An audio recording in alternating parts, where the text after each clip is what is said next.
Silencio que no es silencio. Eso dice una canción de Los Tipitos. El silencio no fue silencio. En la despedida de los hinchas de Boca a su equipo en la Bombonera ayer, tras un nuevo empate, tras un nuevo partido que termina sin victorias. Fue 1-1 contra Unión de Santa Fe por la fecha 2 del torneo Clausura argentino. Bienvenido a Cadena Ceneice, JP Estela, Inversiones Inmobiliarias. Ellos son especialistas en inmuebles comerciales, industriales, logísticos y residenciales premium. Somos líderes en el segmento con 30 años de trayectoria. Tienen la casa central en San Justo, La Matanza, provincia de Buenos Aires, y ahora están inaugurando una nueva sucursal en Parque Leluar. Comunicate con JP Estela Inversiones Inmobiliarias a través de su página web www.jpestela.com.ar y si no, en sus redes sociales, @JPEstelaPropiedades. Un silencio que hablaba, un silencio descriptivo del estado de ánimo de los hinchas de Boca. Me parece que no es un silencio de indiferencia, es un silencio de resignación, un silencio que acumula bronca, un silencio que solamente fue apagado en el estallido a partir del ingreso de Leandro Paredes y que después provocó a apenas 5 minutos del final que Boca pueda lograr un empate cuasi agónico. Parece increíble tener que estar hablando en estos términos, pero es la realidad de lo que marca la actualidad de Boca y lo que fue, una vez más, el partido de ayer. Un partido otra vez sin forma, porque Boca es un equipo sin forma. Este latiguillo que nuestro técnico Miguel Ángel Russo acostumbra a decir cada vez que se enfrenta a los periodistas, las formas, las maneras, estamos buscando la forma, las maneras, porque la forma y la manera de encontrarle... Lo cierto es que no encuentra ni la forma ni la manera. Y las formas ya a veces, créelo porque es así, exasperan a muchos hinchas de Boca. Y este tipo de exasperación que lleva al enojo, por supuesto que es expresado de diferentes maneras. Y cada uno puede estar enojado como quiera, ya sea alentando o puteando, cosa que no se dio ayer, Vamos a aclararlo. No hubo insultos, no hubo silbidos, pero sí hubo lo que te estoy contando. Silencio. Un silencio que dice muchas cosas atrás. Boca juega mal.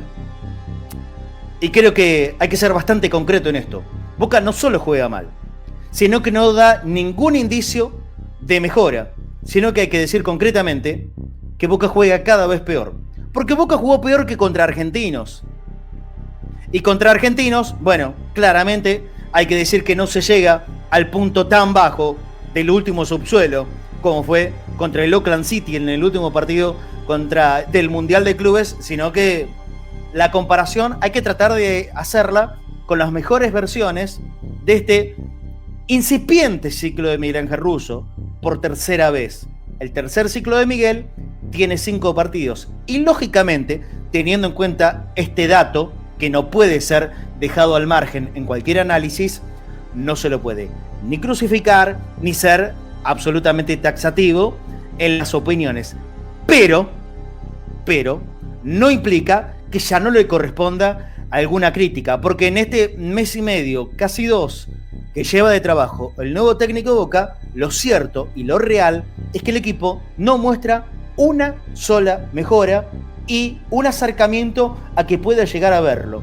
¿En qué aspecto uno fuertemente puede centrarse en decir, che, respecto a lo que era con Gago y el pequeño ciclo de Mariano Herrón, hoy Boca está mejor? Decime, ¿encontrás alguno? Por supuesto que los leo en comentarios, Si encuentran algo mejor de este Boca, hoy de Miguel Ángel Russo, que lo que venía haciendo con Gago, con Herrón, y si querés irte más atrás, no hay ningún problema, marcámelo. Dejalo en los comentarios, que lo hablábamos, lo discutimos. Yo no veo nada que haya sido superador. Nada es nada. No encuentro la forma. No entiendo de qué manera pretende jugar Boca. Boca, se supone, creemos todos, por historia, por grandeza, por camiseta, por obligación, tiene que ser protagonista desde el dominio de los partidos. Esto quiere decir, hacerse cargo. Hay un equipo que tiene que salir a ganar. ¿Cuál es el equipo que tiene que salir a ganar? El más grande. ¿El más grande quién es? Boca. Bueno, demostralo. Y no puede demostrarlo. Entonces, cuando más cómodo se sintió y cuando nosotros, me parece ahora, visto a la distancia, tal vez exagerando un poco, dijimos que contra Benfica y contra Bayern Múnich el equipo nos había representado. Yo creo que solamente tiene que centrarse esta representación de los hinchas con el equipo en la garra con la que jugaron en esos 2 partidos del Mundial de Clubes. Ahora, en la vuelta al país, en volver a el plato de cada día, Boca empeoró, ¿eh? Boca empeoró a Herrón y Boca empeoró a Gago. Entonces, me parece que por más que sea muy breve el ciclo, ya hay que pedir un poquito más. Che, ¿cuál es la forma? ¿Cuál es la manera? ¿Nos podés ayudar a entender? Porque tenemos que entender que Boca va a jugar con extremos antinaturales. Ni Braida, ni Palacios, ni muchísimo menos Velasco son capaces de poder jugar, creo, que como extremos. Ayer lo vimos a Braida en una posición rara. Nosotros tenemos el recuerdo muy fresco todavía del Braida de San Lorenzo jugando como lateral izquierdo. Está todo bien. Hoy Boca tiene un lateral izquierdo de puesto, que es Lautaro Blanco. Me parece que no está en condiciones de sacarle ese puesto todavía. Ok, el lateral izquierdo de Boca es el Lautaro Blanco. ¿Braida tiene que jugar de extremo? ¿Casi de un 11? ¿Por la izquierda? Raro porque no le da la característica. No porque no lo puede hacer, qué sé yo. Yo creo que cualquier jugador lo metes adentro de la cancha y algo más o menos tiene que poder rebuscársela. No es tan sencillo, evidentemente. No es tan sencillo. Entonces, no hay grandes verdades reveladas en el deporte, pero si los haces jugar a donde más y mejor pueden rendir, creo que vas a estar por lo menos un poquito más cercano a que esto te salga mejor. Braida de extremo por la izquierda es raro. Lo mismo por la derecha, ni hablar, como lo hizo en el partido contra Argentinos Juniors. Velasco ya se le está llamando como chico para el colegio, de acá para allá, de allá para acá. No encuentra nunca una posición. También es verdad que no rinde aceptablemente en ninguno donde la hayan puesto. Entonces todavía sigue esta deuda permanente, grande. Y una deuda que proviene también de la cifra, ¿no? Acá, el tatuado en la frente tiene el pobre Alan Velasco, $10 millones. Como si él fuese el culpable de que lo hayan pagado ese dinero. En el último de los casos, si querés buscar culpable por haber erogado $10 millones, no es el jugador, sino el que puso la plata. Y el que lo buscó con tanta insistencia, que es Riquelme. Porque Riquelme lo quiso mucho más allá de los técnicos que hubieron de turno. Bueno, Román decidió poner $10 millones por Velasco. Velasco rinde en consecuencia ni a palos, ni un 1% todavía. Ni un 1%. Y fundamentalmente, la figura de Carlos Palacios, el jugador para mí indiscutiblemente más cuestionado y cuestionable de estos tiempos de Boca. Porque sobre él recae la responsabilidad de manejar el juego y el fútbol del equipo. Filtrar pases, mostrarte, moverte, no hace absolutamente nada de eso. Bastante vago. Sí, en términos futboleros te lo estoy hablando. Bastante vago. No aparece. Es un ausente en presencia en los partidos. Y Boca, por un largo rato, cada vez que lo tiene a Carlos Palacios en la cancha, pareciera tener uno menos. Y hoy eso es una ventaja muy grande en el fútbol, ¿eh? Muy grande. Porque todos, mínimamente, ¿sabes qué hacen? Te corren. A Boca le corren todos. No va a haber escasez de esfuerzo desde el equipo que nos toque enfrentar. Desde toda la vida. ¿Y por qué va a dejar de serlo ahora? Entonces jugar con uno menos, con uno y medio. Son prestaciones muy bajas individuales de dos jugadores que son trascendentes, importantísimos en lo que se entiende tiene que ser un funcionamiento colectivo. Un funcionamiento colectivo que no arranca abajo, no arranca al medio, muchísimo menos adelante. Hoy Merentiel juega las veces de ser una especie de gran Paturuzú. Arreglate como puedas, amigo, cada vez que te tiramos la pelota lejos.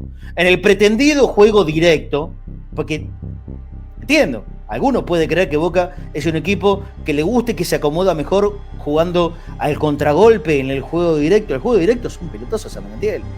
Arreglate, amigo, como puedas. Dale, hacete una jugada a lo Maradona, como hiciste contra el Bayern, y salvanos. Bueno, eso puede pasar una vez, tal vez, con inmensa generosidad, 2 veces, ya después no. Porque los equipos rivales te estudian, te conocen, y así lo hizo Unión, claramente. Adelón es un técnico de mucha experiencia, de muchos años, sabe cómo venir a jugar a la Bombonera, la mayoría de las veces ha perdido, lógico. porque venían con equipos de la categoría como fue ayer Unión de Santa Fe. Y ayer pudo haber seguido victorioso, no estuvo tan lejos de conseguirlo. ¿Hubiese sido merecido? Tal vez no, pero yo creo que si vamos mérito por mérito, orden por orden, generación por generación, tal vez el santafesino hizo un poco más que Boca, ¿eh? Indudablemente hasta el ingreso de Leandro Paredes. El primer tiempo, el resultado debió haber sido favorable para Unión de Santa Fe. Tuvo situaciones, tuvo alguna muy cercana y había hecho mejor las cosas, aprovechando la desesperación de un equipo timorato, anodino, predecible y hasta con miedo a sus propios errores, porque sabe que los va a tener. Entonces, ahí es donde yo creo que tiene que aparecer el famoso coraje futbolero, para evitar el miedo y para poder superar el miedo al error. Esto es lo que le cuesta, me parece, horrores a la inmensa mayoría de nuestros jugadores. A la inmensa mayoría de nuestros jugadores le cuesta superar el miedo a la equivocación y eso los va bloqueando. Quedan paralizados. Por un momento, los primeros 45 minutos, vos veías a Boca un equipo absolutamente quieto, y en esa quietud quedas a merced del rival. No lo supo aprovechar en ese momento Unión. Y saca la ventaja el equipo de Medellín a los 20 minutos del segundo tiempo, justo antes que se dé el ingreso de Leandro Paredes. A veces, los toques de suerte te tienen que ayudar para algo. Por supuesto que no se le puede aducir absolutamente nada a la mala suerte en estos tiempos de Boca. Pero digo, son pequeños detallecitos que te pueden cambiar el rumbo, no solo de un partido, sino de la historia en general. Justo antes de que se hagan las 3 modificaciones, si era posible, Boca podía haber cambiado 8. Y no te estoy exagerando. 8 jugadores podían haber salido en el momento que se hacen los primeros 3 cambios para el ingreso de Paredes, de Cavani, de Barinaga. Justo en ese momento, cuando están sobre la línea de cal, y antes de que levanten el cartel, el gol de Unión de Santa Fe, y obviamente la carga y la responsabilidad sobre los 3 que ingresaban era todavía mucho más grande. Hasta ahí era un 0-0, donde Boca no le encontraba la vuelta y parecía desde el aliento de la gente querer empezar a remar el partido y a remontarlo y a meterlo a Unión de Santa Fe contra su propia área, sin generarle situaciones, ¿eh? Tal vez alguna aislada. Recuerdo la de Braida en el primer tiempo, creo que la única pared que pudieron elaborar en el partido. Y después no mucho más, qué sé yo. Tal vez estoy falta de memoria, ayúdame también. Creo que Boca no generó más que eso. Hasta el ingreso de Paredes. Y no es que con Paredes Boca fue un equipo que derramó virtudes futbolísticas, sino que simplemente con pisar la cancha, con empezar a hacerse cargo de la pelota y un par de pases a sus compañeros. Sí, pases a sus compañeros. Esto es de destacar. Se la dio al que tenía el mismo color de camiseta. Esa es la gran diferencia desde que ingresó Paredes a todo lo que había pasado anteriormente. Paredes, cuando tenía la pelota y se la pasaba a uno de los propios, le llegaba justamente al propio, no al que tenía la blanca y roja, a bastones. Esta es la gran diferencia con todo el resto de sus compañeros. Un par de toques, un par de pases filtrados buenos y, por supuesto, la ejecución del córner que terminó en la cabeza de Lautaro Di Lolo, eso que terminó siendo el empate de Boca faltando 5 minutos para que termine el partido. Por supuesto que no es un empate de festejar. No, hoy no se puede festejar absolutamente nada en esta realidad futbolística de Boca. Nada. Simplemente son signos de preocupación y que inevitablemente obligan a encender las alarmas. Es verdad, todavía la historia es larga. Son 14 fechas la de esta fase de grupos o de clasificación para los playoffs. Pero en estas 14 fechas que restan, ya se jugaron 2, a Boca le define la suerte de la tabla anual. Uno de los caminos en clasificación a la Copa Libertadores. Sobre 6 puntos en juego, apenas 2. Vamos a ver cómo le va al resto. Yo sé que, como bien explicó Russo en la conferencia, el fútbol argentino es difícil, es parejo, casi que cualquiera le gana a cualquiera, pero yo me niego a resignarme a entrar a esa lógica cuando Boca, se supone, tiene que tener un plantel de calidades superiores a más del 90% de los equipos que compiten en este campeonato del fútbol argentino. Y otra vez estamos volviendo a ver la realidad que Boca es casi igual que todos y, ¿por qué no?, peor que la mayoría. Y esto es lo que hay que cambiar de raíz. La gran pregunta que surge es, ¿Puede Leandro? Bueno, Leandro demostró que con su influencia en 20 minutos le mejoró la imagen al equipo. Cambió la cara, lo llevó para adelante. Pases que obligaban a sus compañeros a poder perfilarse mejor, estar más cerca del área, generar un par de infracciones. El ingreso de Barinaga, un muchacho lleno de limitaciones, pero por lo menos con muchísima voluntad, le alcanzó para ser inmensamente superior a una Advíncula que pide banco a los gritos. Es insostenible un minuto más del peruano como titular en Boca, por el amor de Dios. Lo venimos diciendo hace muchísimos meses, antes de que empiece el ciclo de Fernando Gago. Bueno, se sigue manteniendo Advíncula. Uno se pregunta, che, ¿tan mal está Blondel? ¿Tan bajo es Barinaga para ser peor que esta versión de Advíncula? Bueno, el rato que jugó Barinaga por lo menos demostró que no va a ser gran cosa técnicamente, evidentemente, pero el tipo con voluntad va a poder suplir otra escasez que pueda mostrar en cuanto a lo futbolístico. Y por supuesto que hay que mencionar el ingreso de Cavani. Cavani, que jugó el mismo tiempo que Paredes, el mismo tiempo que Barinaga, pero no pudo brindarle absolutamente nada al equipo. Y aquí también hay que ser claro. Cavani, hasta que no esté en plenitud física, la verdad que ni siquiera vale la pena, me parece, exponerlo. Cavani no está para jugar partidos todavía. No está. Está falto de ritmo. Está fuera de eje del juego. No toca pelotas. Jugó 20, 25 minutos. El mismo tiempo, repito, que Leandro Paredes. No le llegó un balón. Y él muchas veces se escondía detrás de los centrales de Unión de Santa Fe. ¿Cómo te va a llegar así, Cavani? ¿Cómo te va a llegar? No está Edinson para jugar. Entonces, me parece que se imponen cambios en Boca.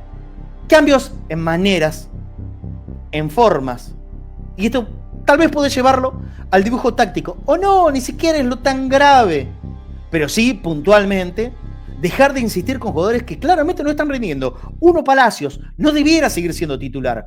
Ponerlo muy en duda esta actualidad de Velasco. Aunque sí en una escala superior a lo de Palacios. Porque por lo menos Velasco, y mirá lo que estamos remarcando, por lo menos Velasco, vos te das cuenta que el tipo se enoja, que las cosas le salen mal, pero se enoja. Yo en Palacios no veo ni siquiera enojo. Es como que le da...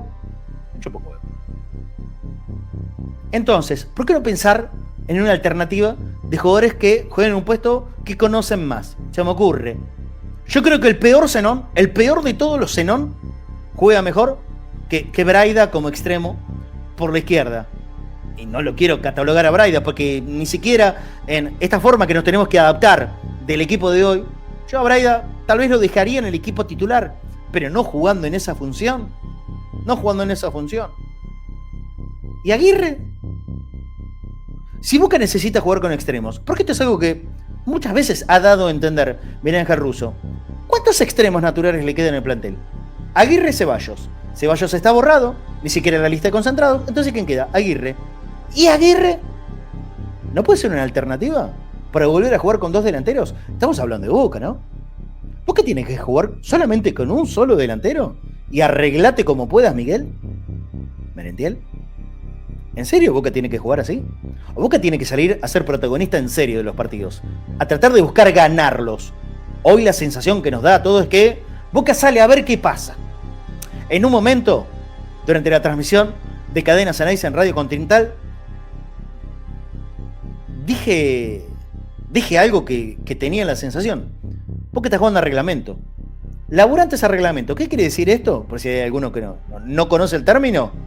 Hacer lo mínimo indispensable. ¿Qué es lo mínimo indispensable? Estar en la cancha. Estar en la cancha. Está con la pelota de acá para allá, lento, aburrido, parado, casi caminando. Estaban a reglamento. Bueno, para jugar en Boca no podés jugar a reglamento.